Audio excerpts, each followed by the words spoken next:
Doc, honestly, I don't feel passionate about anything. I kind of like things, but I don't really know what direction that I want to go in life. I go to a job, but it's not like fulfilling me in any way. And I don't really even know where to begin. I would find something that was fulfilling for me. So, like, what do I do with that?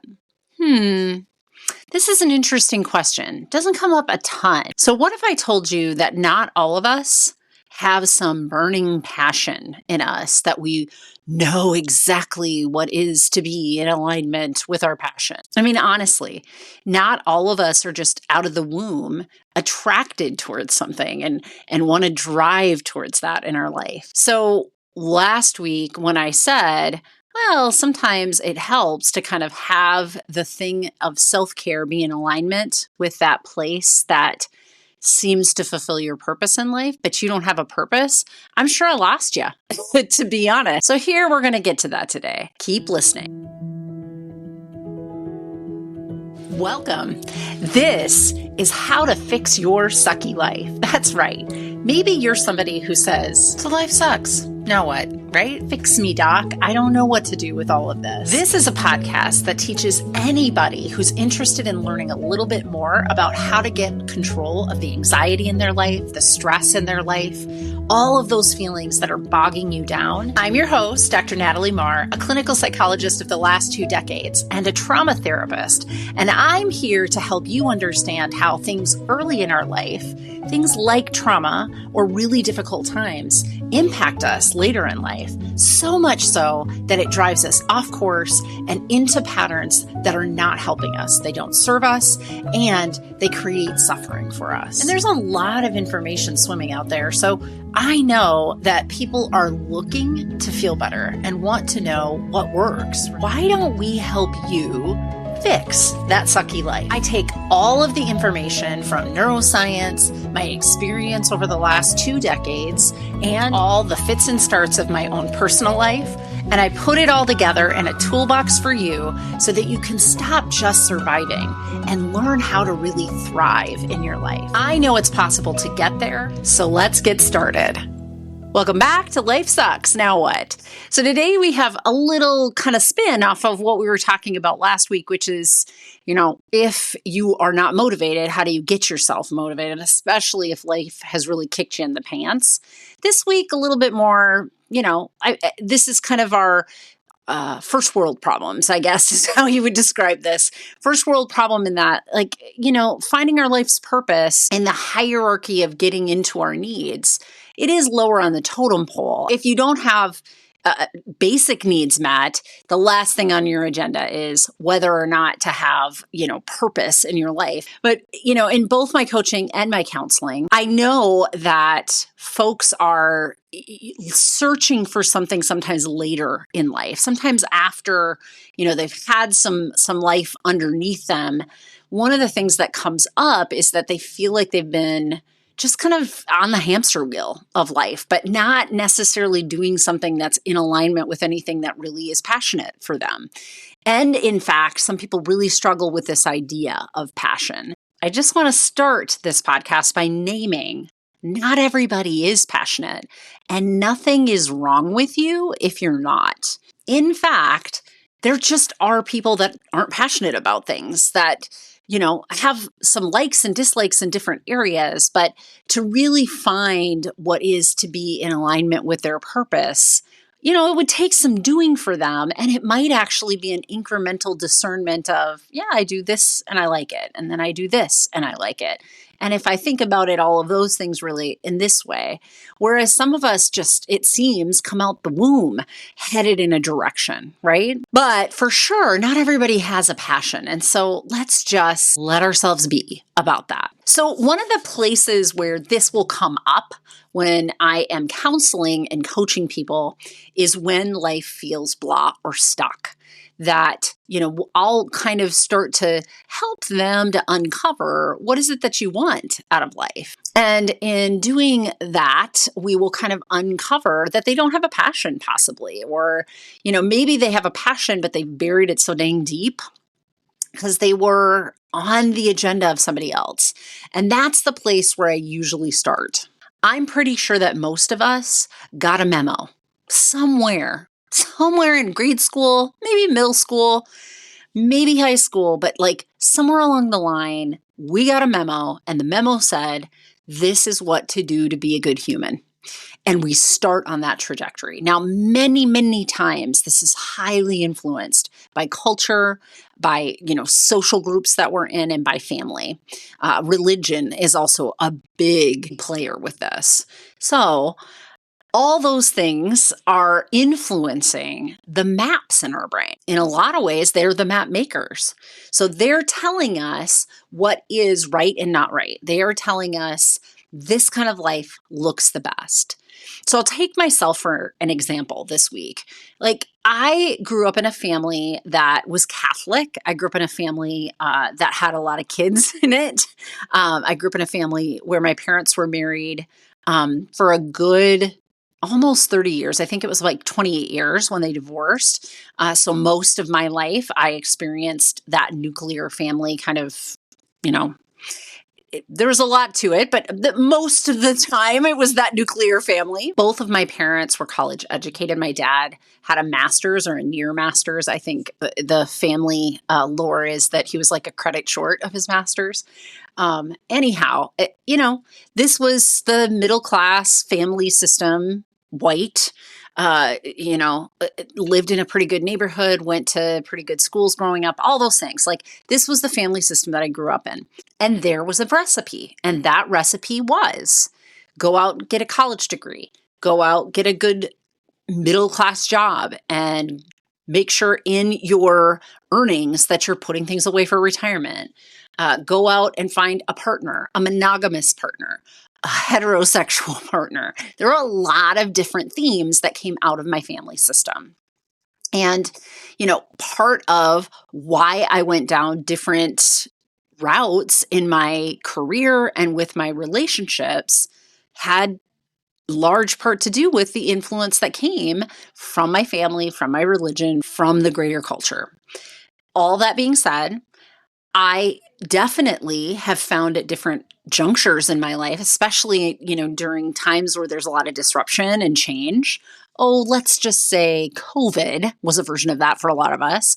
Anytime the pattern gets disrupted, I am facing, like, is that really what I want for myself? Because there's just kind of this liminal space where we start to see the picture that was provided for us, the map in our heads, have some cracks in it.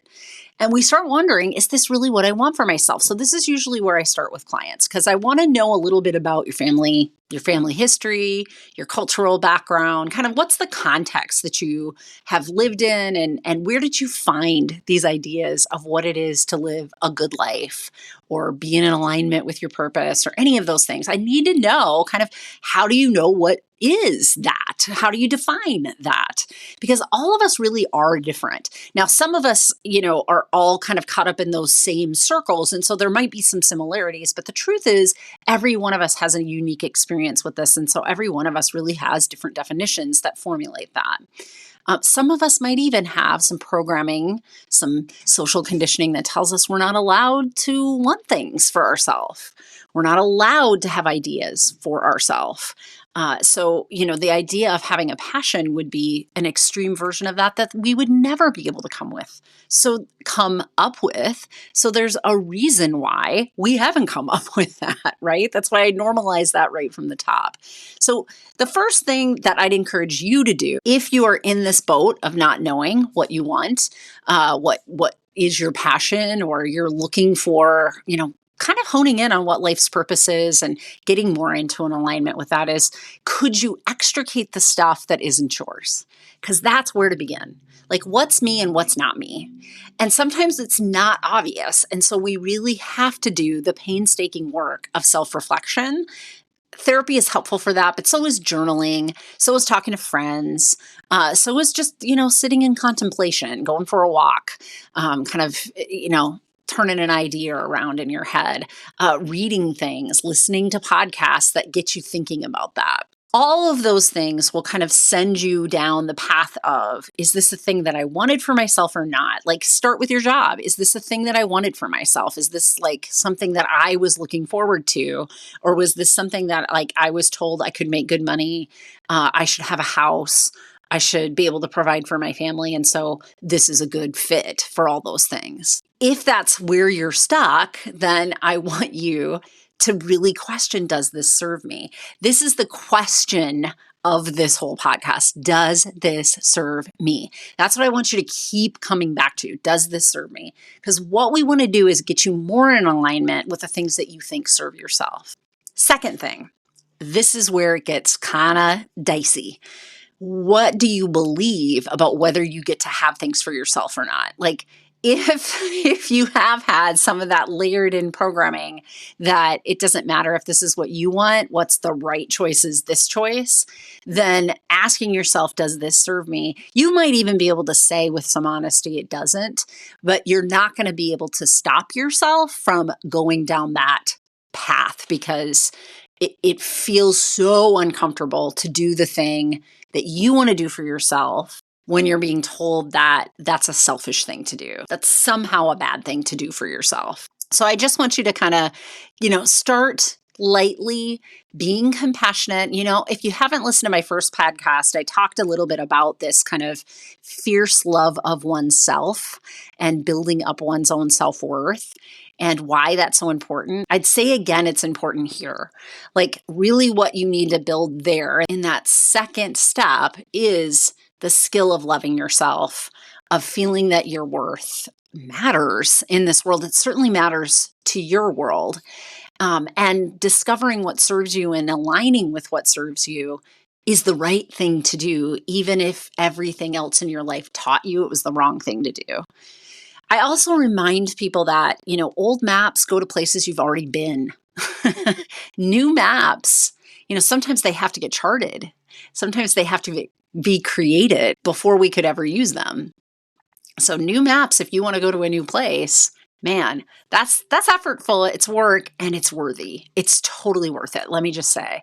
So part one of figuring out where to be in alignment with my own purpose or, whatever is to kind of separate what's mine and what's not mine, what's me and what I want versus what I've been taught. Does this serve me is the question of that hour. Second step, make sure to anchor back to your own sense of self-worth and that you are worthy of standing up and fiercely protecting what you want for yourself.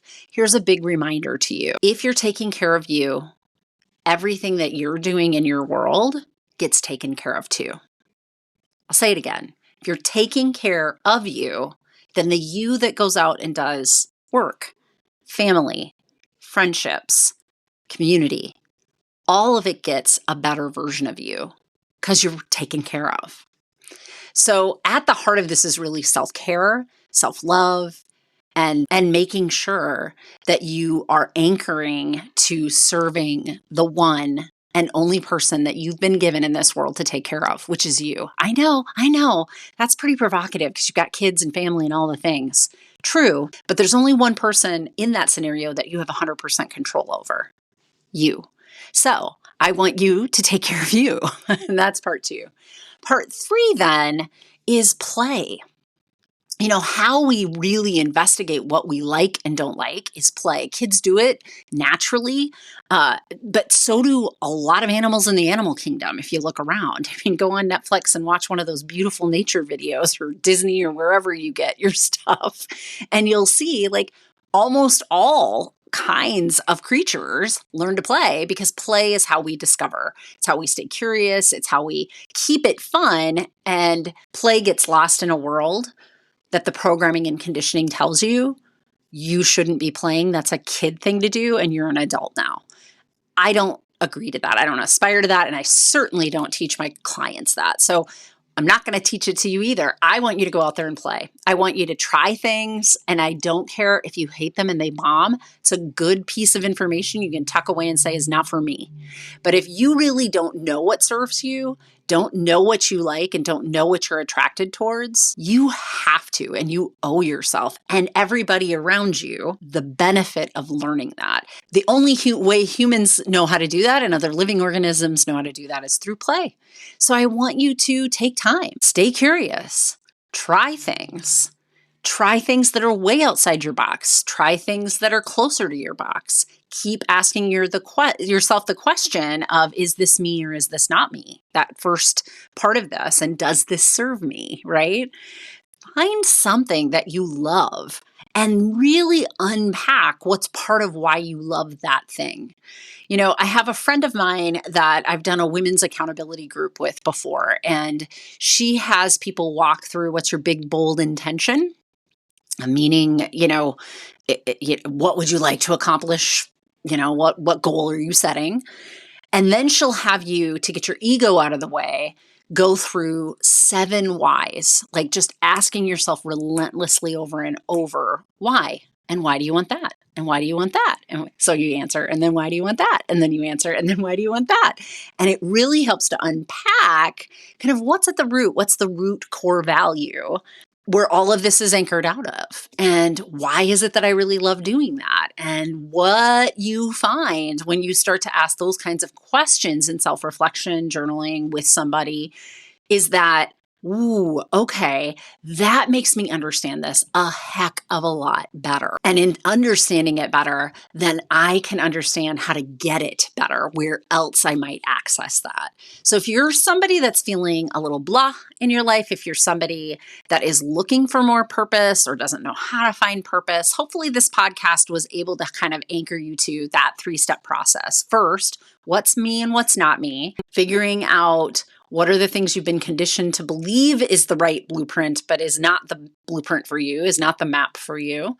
And then, does it serve me? Does it not serve me? And then in step 2, making sure to take care of you. Like if you're not taken care of at the center of this, you're never going to stick with anything anyway, or believe that you're deserving of it. So making sure to anchor back to that as well, that you love yourself, that you're worthy of this, and that you're cared for through this. And then last, if you're going to chart uncharted territories, you're going to have to play a little bit to figure out what you like and don't like.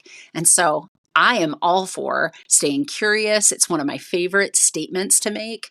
And, putting yourself in positions where you're doing things that you normally might not, but you want to learn a little bit more about yourself and whether or not this will work for you. So play in your life, set aside time to play. Self-care is key.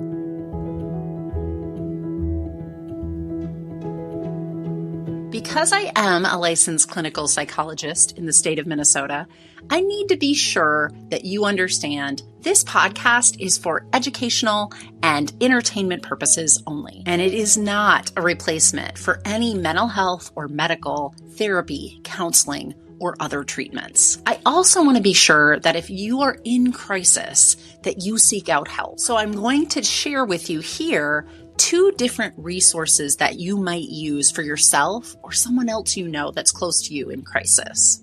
The first is the National Suicide Prevention Lifeline. You can find them at suicidepreventionlifeline.org online, or pick up the phone and dial 988.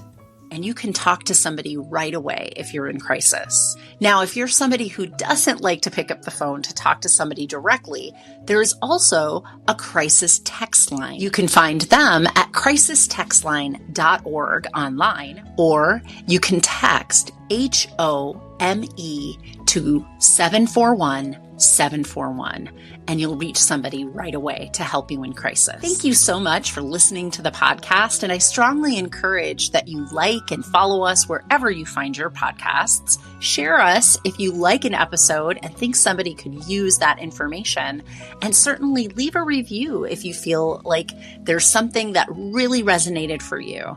It helps me when I see those reviews to make sure to have relevant material on the podcast that you want to hear about.